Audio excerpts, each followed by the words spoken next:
Enmanuel Valdez, the Red Sox infield prospect who was acquired in the Christian Vasquez trade, made his MLB debut Wednesday, April 19th. He went 2 for 4. It was a short stint in the big leagues as Yu Chang was reactivated and he was sent down to the minor leagues after Chang went on the paternity list for only one day.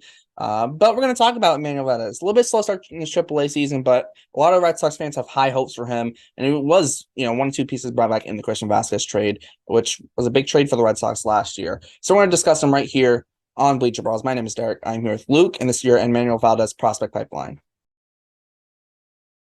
So Valdez obviously had a good MLB debut, and I want to just hand it off to Luke, just kind of talk about his MLB debut because it was a good game for him. Did have a couple defensive struggles, which we know the defense has been a little bit of a question mark for him.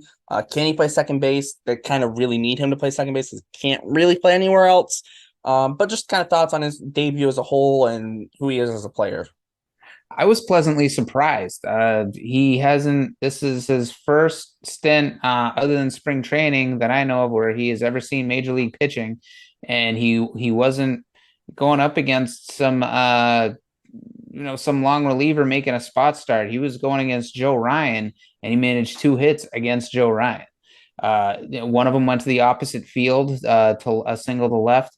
Uh, I was really impressed. Now, I was completely unimpressed with his defense, but you can't really say unimpressed because we knew that.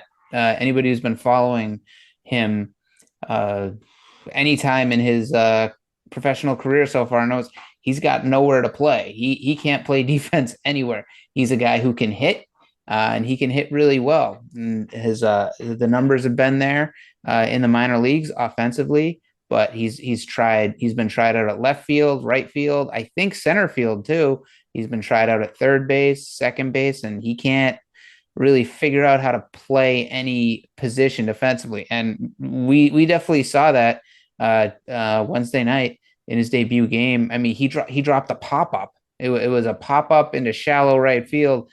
I mean, should he have been called off by Alex Verdugo, the right fielder?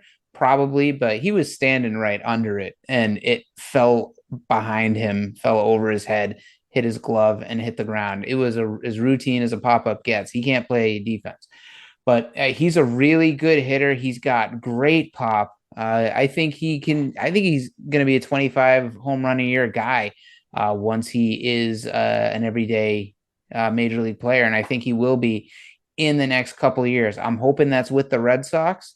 But the sky's the limit as far as I go. I hadn't ever heard of him until the Vasquez trade, but then I looked at his numbers. I looked at some tape of him, and I was really impressed. And when you get a guy like this in exchange for an aging catcher, I think that move is a big win. And I think we're going to see that as Red Sox fans a little bit this year. People will get hurt, and I think he'll make other short appearances on the Red Sox this year. But I think next year, he's going to be on the big league team full time.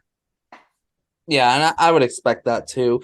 And it does, bring up the fact that he does have pop in the bat. I mean, he hit 26 home runs in 2021, mostly high A, but he did get about 20 games in double A. And then last year between double A, he played 44 games in double A.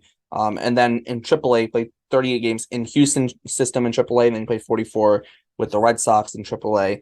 And he hit 28 home runs last year in the minors. So he definitely can hit the ball, drive the ball. The strikeout rate can be a little bit of a question mark because last year it was 23% in double A, and then when he was in triple A with Houston, it was down to 17%, but then when he went to Worcester, it kind of jumped back up to 24%, right? So it is a little high. I mean, it normally is high with guys in the minor leagues. It's kind of like a normal thing that strike out a little bit more in the minors. So it's not like a totally rare thing that he's striking out a lot. But he can draw walks. That he has at a 16.6% walk rate in double A and triple A. That did kind of plummet though into the single digits. So not necessarily ideal so far this year. Small sample size in triple A, 13% walk rate. He has struggled to start off the year, but at least he's drawn a couple walks. But you would think that his big league debut can really kind of launch him forward, hopefully, in the AAA and get him in that groove in AAA. Know that, hey, the big league team has faith in him because they called him up, and that they believe in him, and that yes, he's trying to get in the MLB team as soon as possible. But at the same time, now he knows the big league team knows he has talent. He just has to be able to prove it on the field. And I think he knows he has the talent. He just has to go out and perform. Yes, the defense can be is shaky. So you're going to have to play him at second base. But I think he'll make a ground ball hit right at him. He'll make the play. A little bit to his right or left, he'll make the play. He's not going to make the diving play up the middle like some guys might. But I think kind of the simple routine plays, he just needs to make those to be able to play second base. And if he can do those, he can. I think saying his defense is god awful is a little bit of an overstatement. It's less than ideal, but it's something that he will be working on in AAA. I mean, if there's not a position that he can play serviceably in the major leagues, I would say that qualifies as your defense being god awful. You know what? It just came to my mind right now. You know where he'd be like the Red Sox are so left-handed heavy. They got so many lefties on the team, and we saw it with the Angels throwing 3 lefties at them in a row. And all their relievers seem to be left-handed, and the Rays seem to have an endless supply of lefties. So it's a tough fit putting him on the Red Sox. You know where he would fit perfectly is the Yankees. Like if he was in a Yankees system, he would probably be on the opening day roster, and he would be getting a lot of reps in the major leagues. They got the Glaber situation, but they'd probably move him to left field.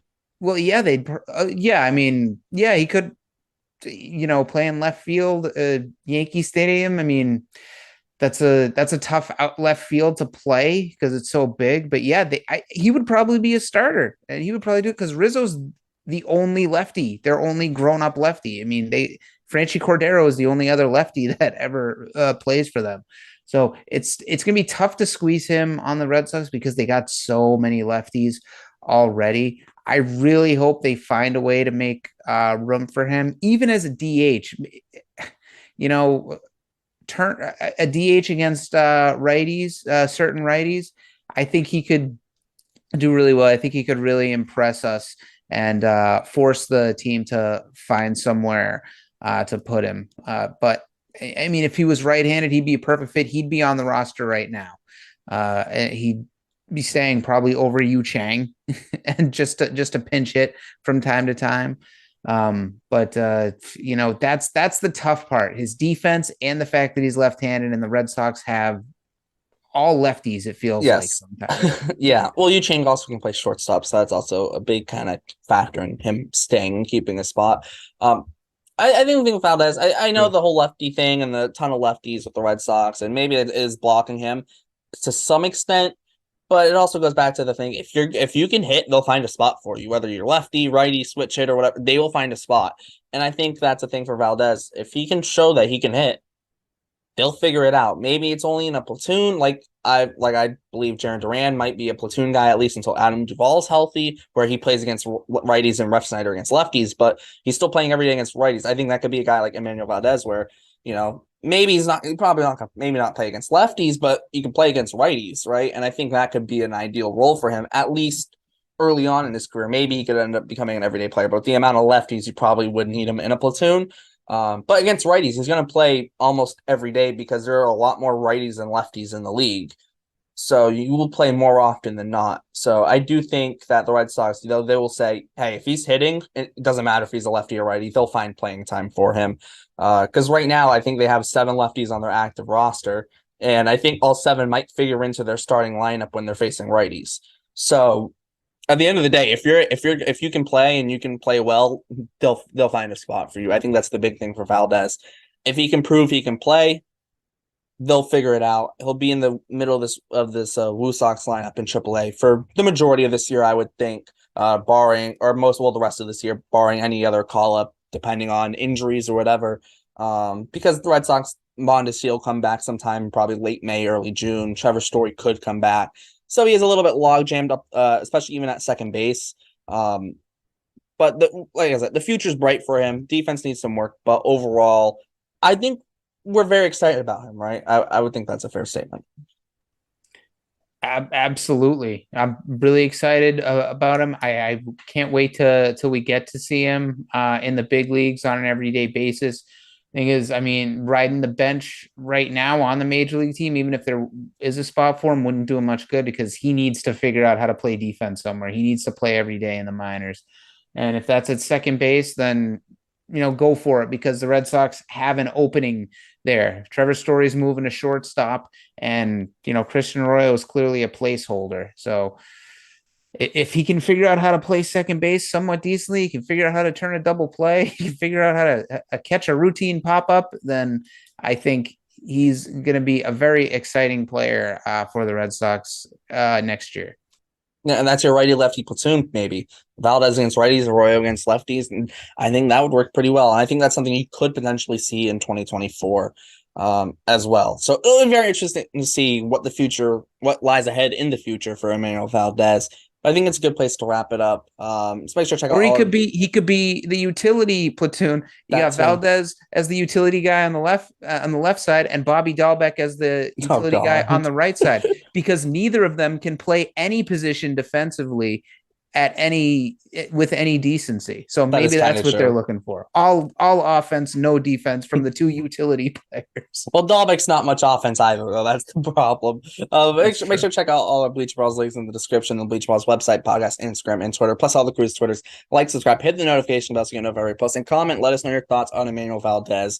And especially after his big league debut, let us know what your impression was. If you haven't seen him before in the minor leagues, let us know your first impression on him. We're going to wrap it up. For Luke, my name is Derek. Thanks for tuning in to Bleacher Brawls, and we'll see you next time.